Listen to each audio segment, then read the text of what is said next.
This is Andrea Harkins. Welcome to the Martial Arts Women Podcast. This podcast is devoted to martial art women who make a difference. I'm sure you probably do not know many martial artists who lived their first 10 years of life in a religious cult in Mexico enduring physical, emotional, and sexual abuse, but were later empowered and inspired by martial arts.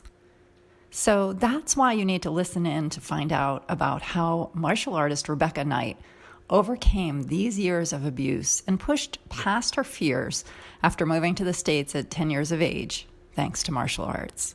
Her childhood was difficult. She grew up in a religious cult in Mexico where she endured abuse for many years of her life as a child. But after moving to the States at 10 years of age, she found it nearly impossible to trust anyone, including herself. She struggled with self-esteem and confidence and doubted herself and doubted that she could ever recover from the trauma that she had gone through. But when she attended her first Kenpo lesson in 1996, she felt something she had never felt before. And this is such a significant description, really, of what she felt. She calls it a small and delicate sense of worth, which grew over the years to an overwhelming feeling of confidence and strength. That feeling is what cultivated in her and why she trains and why she teaches, to see that bloom in the hearts of the students that she teaches and to show each and every one of them of what they are truly capable. So let's listen to Rebecca's story and how martial arts inspired her and where she is in her martial art journey today.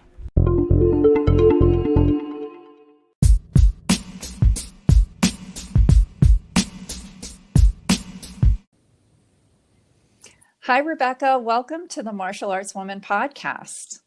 Hello.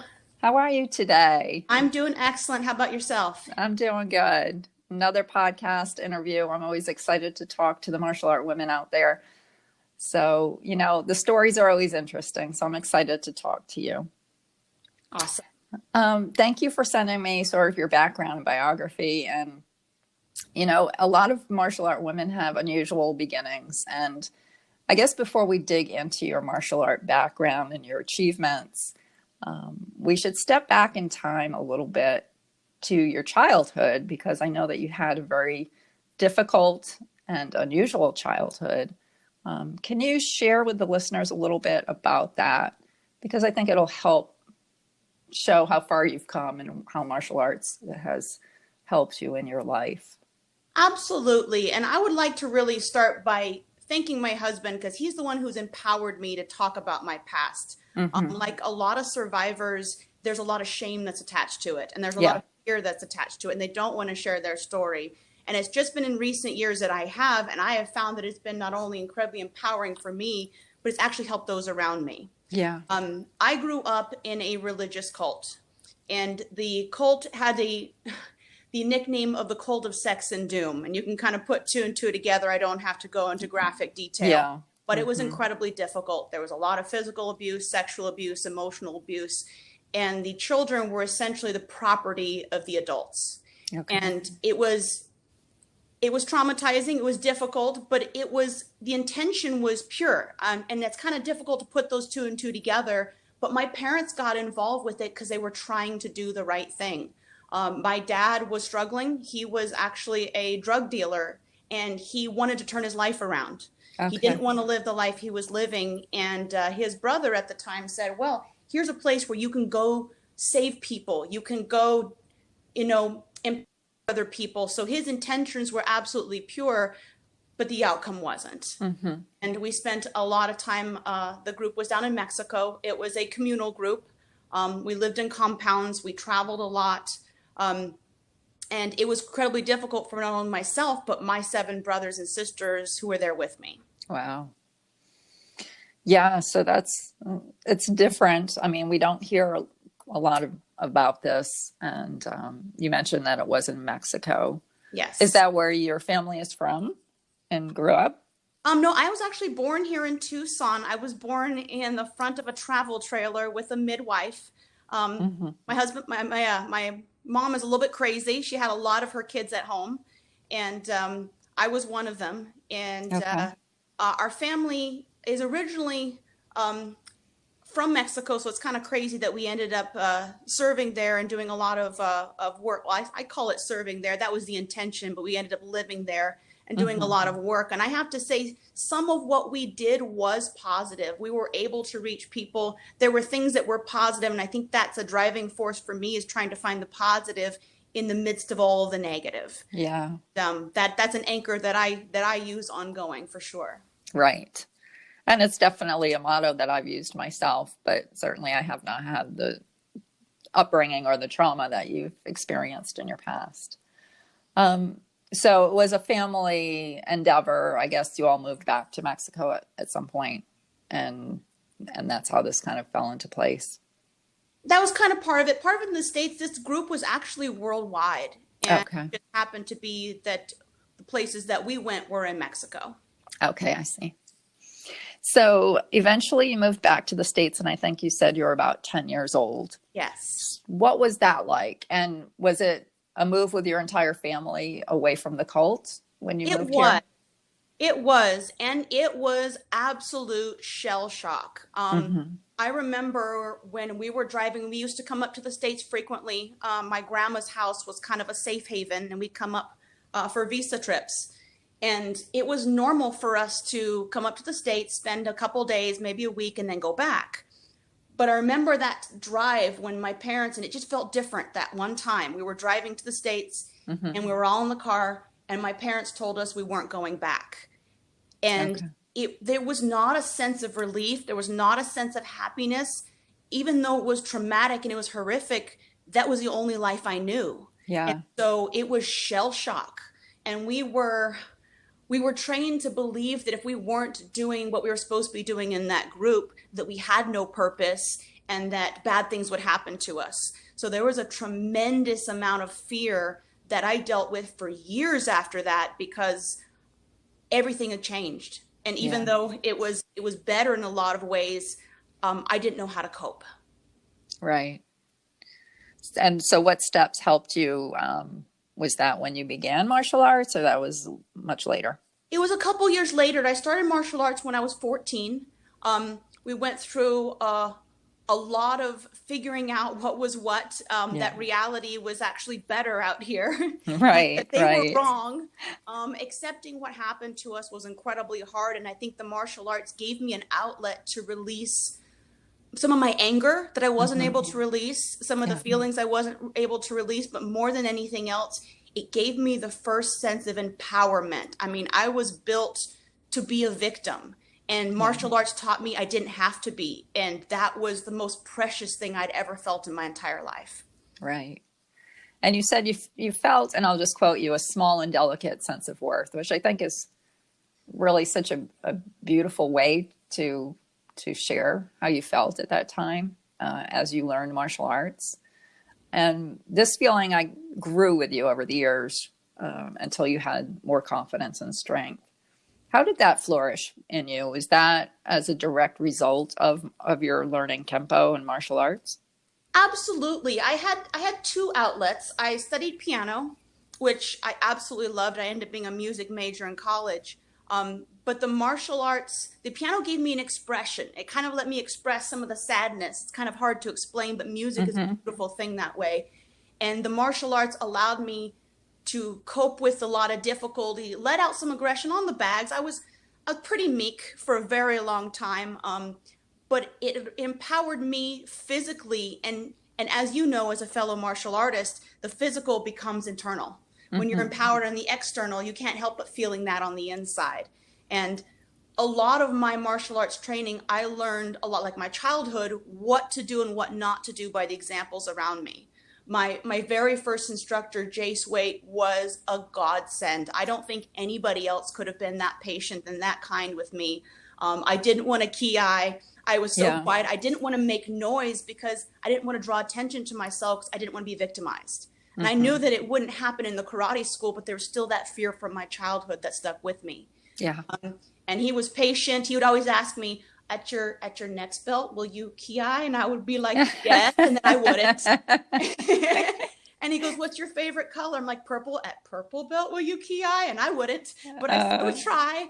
And his patience and his kindness was incredible. And I was only his student for a year. The school ended up changing hands, but if it weren't for him, I don't think I would have stuck with it.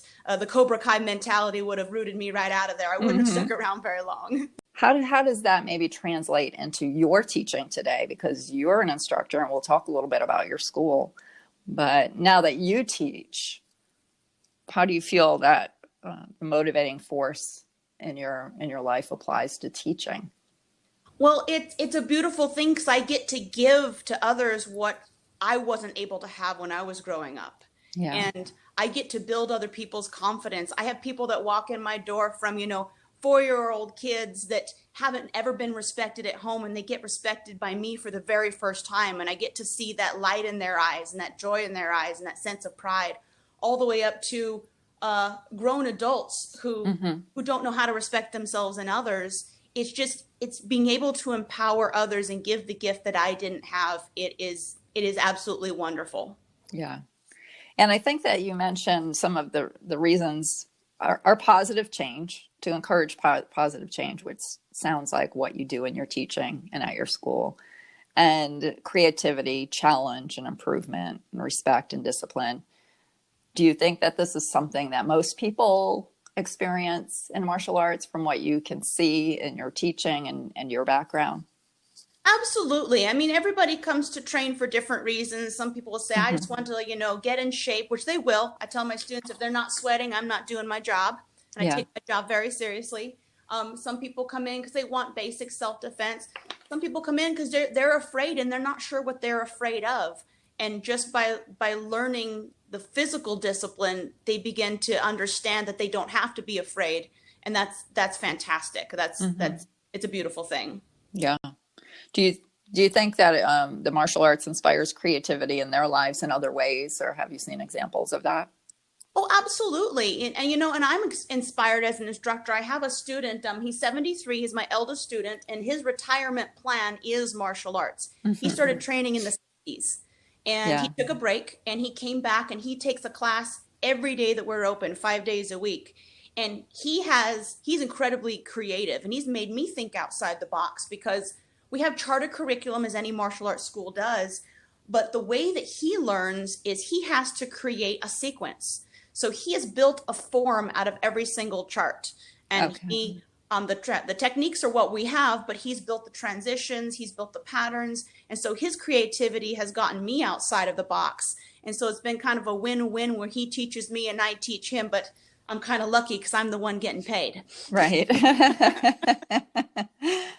So tell us a little bit about your school. What's the name of the school, and where is it located? It's the American Institute of Kenpo. It is in Tucson, Arizona at Broadway and Kolb. We have been in this plaza since 2001. My husband actually started the school, and I joined in 2002. And next year will be our 20th anniversary, which we are super excited about. Yeah, that's very exciting. And since I live in Tucson, I hope that maybe when the pandemic situation is over, I can actually stop by and visit. That'll be wonderful. So you've mentioned your husband quite a bit. How did the two of you meet then? Well, it's a classic case of he was my karate teacher. Okay. So I'll backtrack for a second. My first teacher was Jay Swate, tremendous man. I owe him so much, but he only owned the school for a short period of time.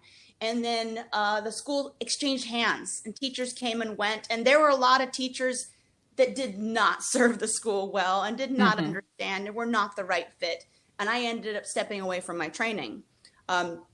I was in the local area here, and I saw a karate school, and it happened to be the one that my husband had owned. But previous to that, I had a friend in the martial arts, Andrew Pilch. I've known him since '98, and he actually owns the other American Institute of Kenpo. We have two sister schools here in town, and I had reached out to him initially to train with him, even though it was a drive across town. And he likes to credit himself with hooking the two of us up, because he said, you know what? There's this guy I know just up the street. I think you'll like him. And it turns out I loved him. Yeah. Oh, that's sweet. Well, that's amazing. And the two of you have are involved in your school, and he helped you really come out with your story Yeah. about your childhood. So all amazing things there. So your school itself, the style is Kenpo. Yes, ma'am. Have you done any other styles then? Well, has it always been Kenpo, or It has always been Kenpo. We belong Mhm. to other organizations, so we've learned different styles of Kenpo. Mhm. But we're currently in the Sigung Labauni lineage, and it's Ed Parker's Kenpo. Okay. And does the school itself have like a mission or a mission statement? Is there one overall arching desire for your students or for your school that you focus on? Absolutely. Over the years, this has kind of been the melting pot. This is a place where people come where they haven't found a home elsewhere. We Mm-hmm. have black belts and other styles that have come to us and started their Kenpo journey from white belt up. We have students that will take a break and they'll come back because they always leave knowing that door is wide open. Yeah. And so this is kind of a safe haven for those who don't have another home, that want to be empowered, that want to learn, that want to improve themselves, and we afford them that opportunity. Yeah, I really like that philosophy with the doors wide open. My husband and I taught for a long time at a YMCA, and we always told students, come back whenever you want. If you have to leave, if you have to change and do something else, but the door is always open. I found that some other schools are not that way, that once you leave, you've given up sort of your connection to that school. So I'm happy to hear that your school kind of has that open door policy. It's very difficult for students who have to leave to not feel like they can return. So I'm sure that helps your students quite a bit. Absolutely. Yeah. And so you said you'll be celebrating your school's 20th anniversary next September. Yes. Has the school evolved a lot over time? Have there been any, and I know I didn't write this in the questions, but have there been any big changes in thought or in teaching or how you've done things over that 20 years? Because it's a pretty long span of time. Absolutely. Upgrading organizations and finding Sigung Labauni, I believe, has been the absolute biggest change. Okay. Sigung Labauni was our teacher from 2008 forward. He actually passed away in May of this year. He was fighting a battle with cancer. But he was one of the biggest influences in my martial arts journey. When I first met him, it was at a seminar in Florida that my husband and I were attending, and our teacher had passed away. Our previous teacher had passed away a couple years before that, and we were somewhat Ronins, kind of figuring out where we fit in. And my husband was kind of of the mindset that he wasn't going to take on another teacher. He was going to be a student of the art forever, but he wasn't going to fall under anyone else's lineage. And then we met Sigung Labauni. And the story's fantastic because it's a little bit funny. Okay. We're in the seminar, and I was still trying to figure out my voice in the martial arts. It's taken me a long time. And my husband, we talked about patience in a martial arts teacher. I don't know anyone who has more patience than he does, because he puts up with me. But we were in this seminar, and Sigung Labauni decided he wanted to use me as one of his hands-on his ukes. And I thought nothing of it. And he brings me up in front of the whole class, and he goes, grab my wrist. And so I grab his wrist, and he goes, ugh, my other wrist. And I grab the other wrist, and he looked at me and goes, ugh, women. Oh, and I was fired up. I was not happy. And he looks at me and he goes, can you fit one more patch on that uniform? I mean, he just picked on me like crazy. And then he attacked me because he was trying to get me to do the technique with passion. And I was being sweet. And as Sigung puts it, he hates sweet. Sweet doesn't get the job done. And he really got under my skin, but he forced me to do what he was wanting me to do, which was do it like I mean it. Put some, as he put it, fire in the belly. And at the end of the class, there was a lunch break, and my husband and I, we go for a walk to get a bite to eat. And I'm still riled up, mind you. I can't believe. And my husband turns to me and he goes, that man could be my teacher. Because he loved that he brought out the best in me, even though it was difficult. And I love Sigung Labauni for that. And he never stopped. That has been his MO from day one. Yeah, that's interesting. And, the podcast is called The Martial Arts Women because I like to focus on women's stories because of some of those things that you just touched on, the fact that we are sometimes trained not to really hurt somebody else or to really defend ourselves. And it takes sometimes that real push to remind us that this is important. This could be real. You know, something like this can happen. And you have to take it seriously now in this controlled environment so that you can learn how to do it when you need to. And it's a mindset that a lot of women, you know, struggle with, especially when they first begin learning martial arts. So that's really a very important story that you just shared. I know that you have a lot of accomplishments and accolades, and that's a very great way to validate who you are as a martial artist. And it's very important to feel appreciated. So I'd like to touch a little bit on maybe some of the accomplishments that you're the most proud of, maybe. Do you want to talk about some of those accomplishments? Well, absolutely. The things that I'm most proud of, well, I will venture off for just a second. One of the things I'm most proud of is being a mom. Okay. I have 3 tremendous kids, my son Lewis, my daughter Kaden, and my son Nate. And they challenge me every day. They push me. They've all trained in the martial arts. It wasn't optional. Right. And that has been one of the greatest experiences of my life. In the martial arts, I have been included in some awesome things as well. I was in the Kenpo Continuum by Amy Long in 2008. I was featured on the Women of Kenpo website as well. And I was also included in Tom Bleeker's The Journey Book 3 last year. And that was tremendous to me because I have read all those journey books. I have been the fangirl at seminars, getting them signed by the people that were included. So when I got the message that I was going to be an honoree, I thought, they gotta be messing me up with some other Rebecca Knight, not me. Well, tell me more about these books because I personally have not read them. I'm not familiar with them, but tell us a little bit about what you shared maybe in the book and what it typically entails in the book. Absolutely. The first 2 journey books by Tom Bleeker, they documented basically the cornerstones of American Kenpo, the people that had been there, done that. My teacher, Sigung Labouni, was in that, along with a lot of our master council members, such as John Sepulveda, Bob White, and Lee Wedlake.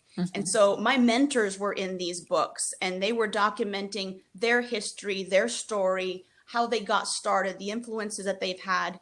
And the Journey Book 3 is the next generation, the up and coming, who to watch for when the old guard starts to step down and the next generation steps forward. And being included in that means that I can influence others. Not only is it an opportunity for me to feel a sense of confidence like I've achieved something, but it's also an obligation to show everyone what you are capable of. And I was included with, I believe, 6 or 7 other martial arts women, to include Barbara White. And so it has been an absolute joy for me to be in such amazing company. And the highlight of all of that is that book was dedicated to my teacher, Sigung Labouni. And before he passed, it was about a year before he passed, we were able to visit him one last time. And I have pictures and memories of me sitting on the couch and him reading my story, him signing my book. And there's nothing like a teacher's pride. And to see that in his eyes is absolutely priceless. Yeah. But what is your current rank? We didn't really discuss that. But what is your rank at this time? I'm a 7th degree black belt. I was promoted to 7th degree in December of 2018. And it was at the same event where my teacher, Sigung Labouni, took his 10th degree black belt. Okay. And we're going to step into a little bit of your personal growth in the martial arts. I know you attend a lot of seminars and trainings for your personal practice, which I think is so necessary. When you're a school owner, you're kind of focused on your school, on your students. How do you learn yourself? Why is it important for you to attend seminars as a school owner? How does that help you? Well, not only selfishly does it make me a better martial artist, which I'm always striving to be, but it lets me be the example to my students. I'm always telling them to show up to class. I'm always telling them to try. And the best way to lead is to lead by example. And your students will follow by choice. And I like to tell my junior students, if I don't go to these seminars and try to get better, they're going to pass me up one day. And that's my ultimate goal, but not yet. Not today. Yeah. And what kind of seminars do you teach yourself outside of the school? Do you teach seminars at different events? I do. I offer a free service to our community. I teach self-defense classes to women, children, and any group, free of charge to anyone that'll ask me. And I've had the opportunity to teach in churches, corporations, recently at REI here in town. And I feel like that's a service that I can offer just to share a little bit of empowerment with those around me.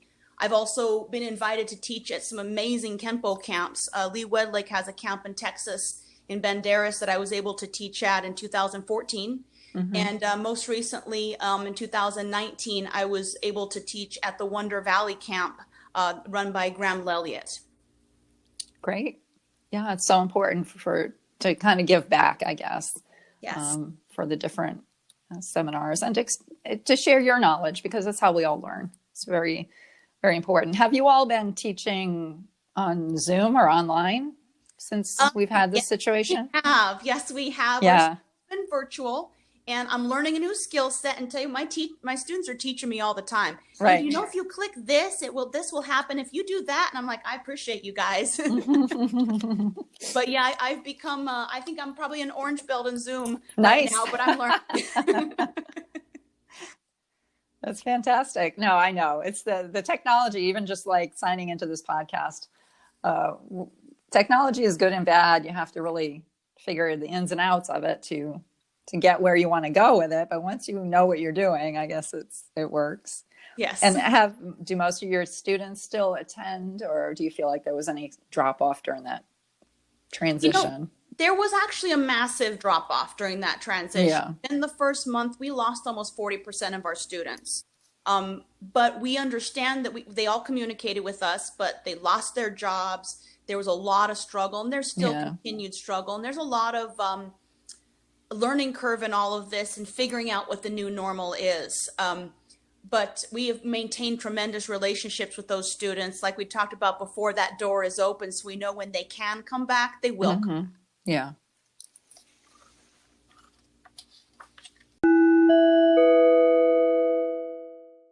I have to say, I'm incredibly fortunate that martial arts has been my career since I remember. I remember when I started teaching when I was an orange belt, and I found that teaching made me get out of my comfort zone. I suffered from a lot of panic attacks, and I would have panic attacks on the mat, and I'd have to step off the mat and come back. But every time I came back, it empowered me to try again, to make me have a little bit less of a struggle, and I worked my way through it. And so I learned a lot by teaching.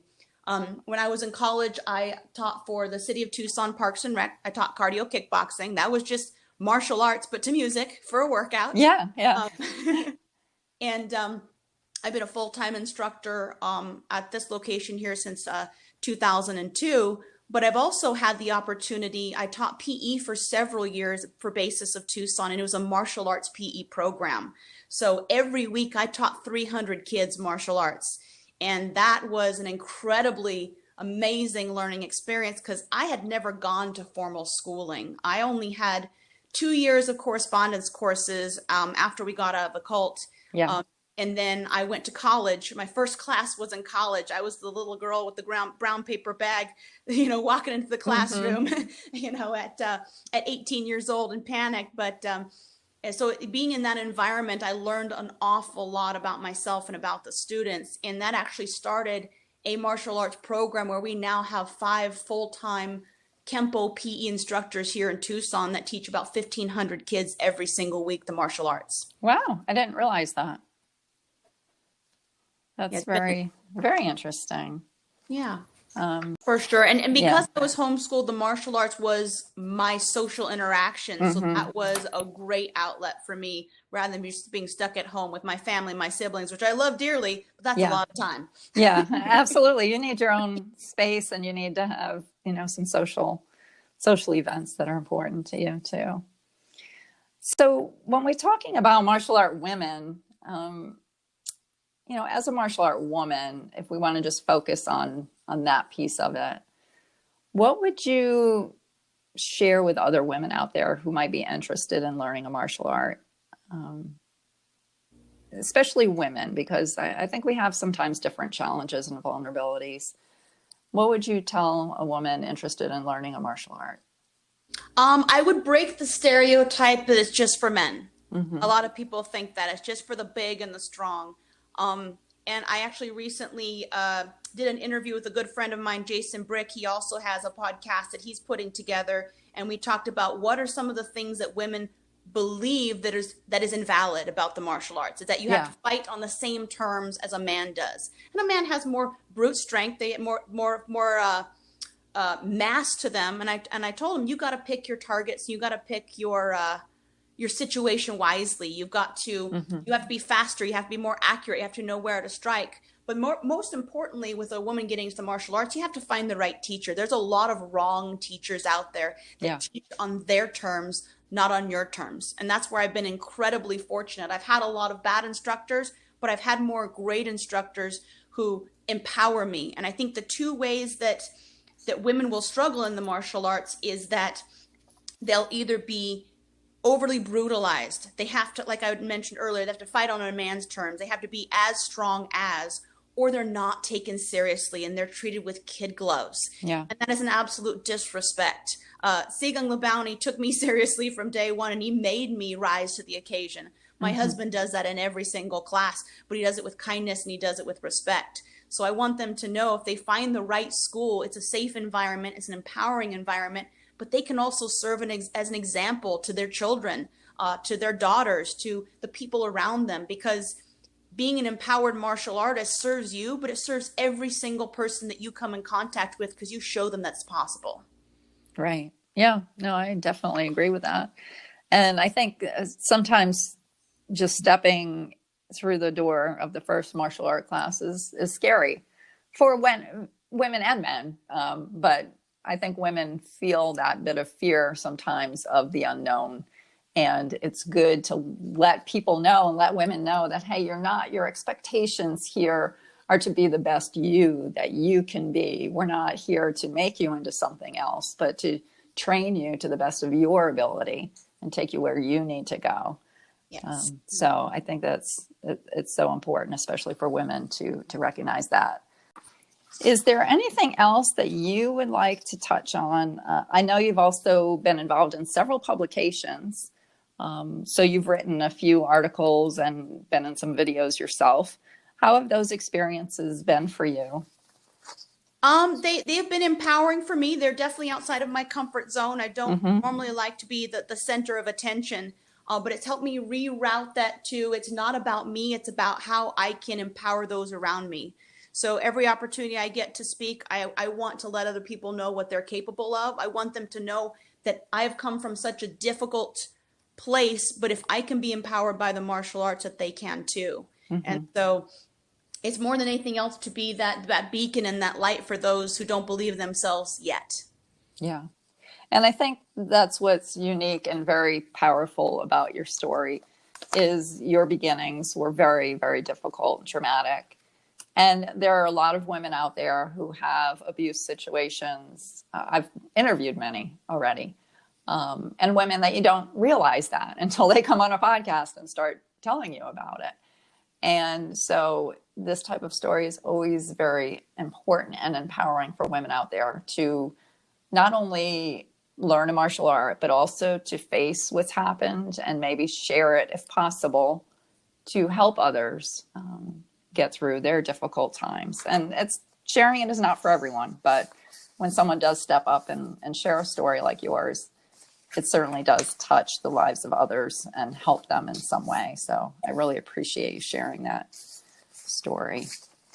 Do you have anything else that you would like to talk about today, or anything else you'd like to add that maybe I skipped over in your biography or any other topic? Yes, I'd actually like to go back to our Master Council members. Segung Labounty was so influential in his teaching on the mats and the time we spent with him, but he also opened the door to some absolutely amazing martial artists and mentors that are in our life now that he's he's passed along. He has connected us with amazing people like Bob White, who is a coach, a mentor, always checking in on us, always empowering us, always challenging us to rise. John Sepulveda as well. We tend to give nicknames, so we call him the Sepulvinator. He hasn't demoted me yet, so I think it's okay. That's how we show our love. But he is constantly checking in on us. We do lessons with him. Lee Wedlake, Uncle Lethal, as we like to call him. And they have literally come out of the woodwork to support us, guide us, mentor us, let us know where we're messing up with love and respect, and point us in the right direction, and let us know what's next for us as martial artists. So they are on our master council. And a lot of people see that a master council is a list of people on a website or pictures up on the wall, but these people, they interact with us on a regular basis, and they are not only tremendous martial artists, but they're some of the absolute best people that I know. Their character is outstanding, and they love and take care of their people so well. And so we want to emulate a lot of those teachings because they're such great role models to us. Right. Yeah, I appreciate you bringing that up. It kind of was in my questions somewhere, and I probably glossed over that. Yeah, and one of the last things I also want to leave is how Segung would end his seminars, especially the last couple ones over the last few years that he was teaching.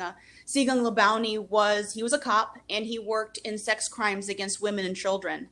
And I believe that's why he reached my husband and I so well, is because we came up both my husband and I had a very difficult childhood with a lot of physical and sexual abuse. And he was able to see that within us and empower us to move past it. And he had this mantra that he would have us and anyone in any seminar chant at the end of class. And it's not me, not today. It doesn't matter what you're going through. It doesn't matter what your face. They're not going to get you. They're not going to win. You're not going to be the victim. And so whenever I'm struggling, whenever I feel like something is insurmountable or I can't, I hear Segung in the background going, not me, not today. And that anchor is something I use on a regular basis, and I use to empower my students as well. Well, Rebecca, thank you so much. I've had a wonderful time talking to you and learning about you and your school and a little bit about your husband as well. And I just want to thank you for taking the time to share with me and with the listeners today. I'm sure they're going to find your story very inspiring, and I really appreciate it. You are so welcome. Thanks so much for the opportunity, and let me know when you love a tour of my school. I'd love to have you over. Yes, look forward to it. Okay, take care. Yes, ma'am. Bye-bye.